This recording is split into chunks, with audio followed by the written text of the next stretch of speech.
नमस्कार दोस्तों। United Arab Emirates के क्राउन प्रिंस पहली बार 2 दिनों के दौरे पर भारत आए। जिस तरह की बॉन्डिंग प्रधानमंत्री मोदी और क्राउन प्रिंस नाहयान के बीच दिखी, आप उससे ही समझ सकते हैं कि दोनों देशों के बीच रिश्ते कैसे हैं।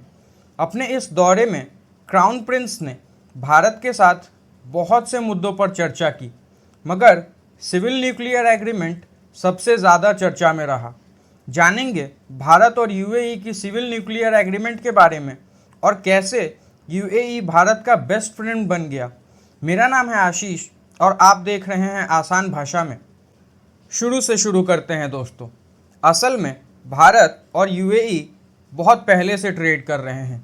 अगर आपको एंशिएंट हिस्ट्री याद है तो आपको मेलुहा और गल्फ देशों के बीच ट्रेड के सबूत वहाँ मिल जाएंगे। मॉडर्न हिस्ट्री में आए तो पहली बार 1972 में यूएई और भारत ने डिप्लोमेटिक रिश्तों की शुरुआत की। इसके बाद बहुत से भारतीयों ने यूएई में नौकरी शुरू की और इंडियंस आज के समय यूएई के टोटल रेसिडेंट पॉपुलेशन का 38% हैं। पीपल टू पीपल टाइज ने दोनों देशों की सरकारों को और ज़्यादा करीब से मिलकर एक साथ काम करने के लिए उत्साहित किया। शायद आप में से बहुत कम लोग ये जानते होंगे कि दिसंबर 2020 में यूएई ने भारत में एक टेररिस्ट अटैक रुकवाने में मदद की थी, जिसमें 2 आईएसआई के लोग और 3 खालिस्तानी लोगों को अरेस्ट किया गया था। इस ग्रुप के हेड को यूएई में अरेस्ट किया गया था और भारत डिपोर्ट कर दिया गया था। दोनों देशों के बीच मिलिट्री कोऑपरेशन भी होता रहा है और दोनों देश मिलकर डेजर्ट ईगल और गल्फ स्टार 1 जैसे मिलिट्री एक्सरसाइजेस करते हैं।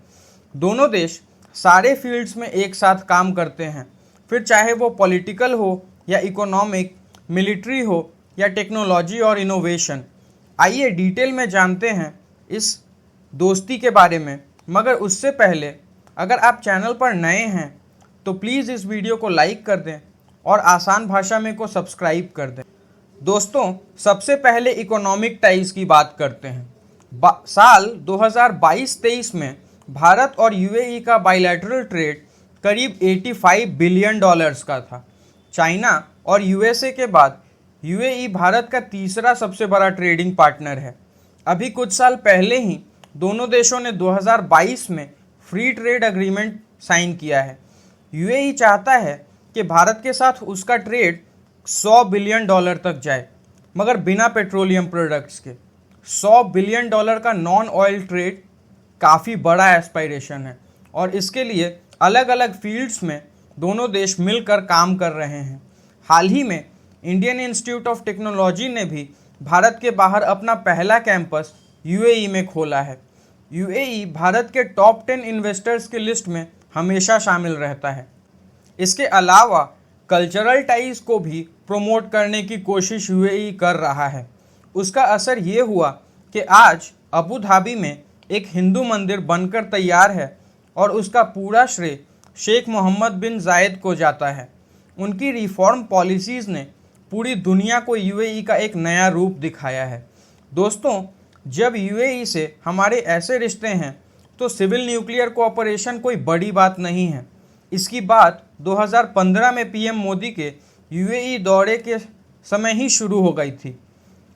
एक मायने में ये बड़ी बात है क्योंकि यूएई अरब वर्ल्ड का हिस्सा है और अमेरिका ने कभी अरब वर्ल्ड को न्यूक्लियर एनर्जी में मदद नहीं की, ना ही किसी और से मदद लेने के लिए अलाउ किया, क्योंकि उससे भविष्य में इजराइल को खतरा हो सकता था।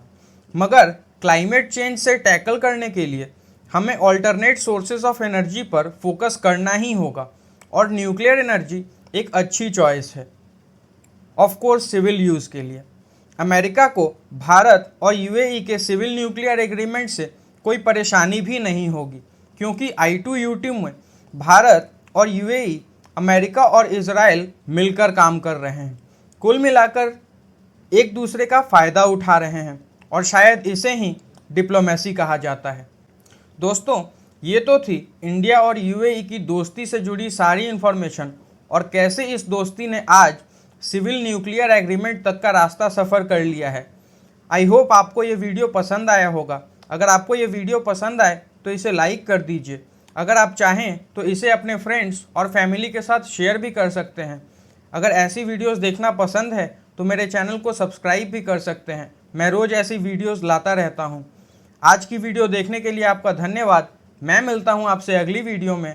तब तक के लिए जय हिंद, भारत माता की जय।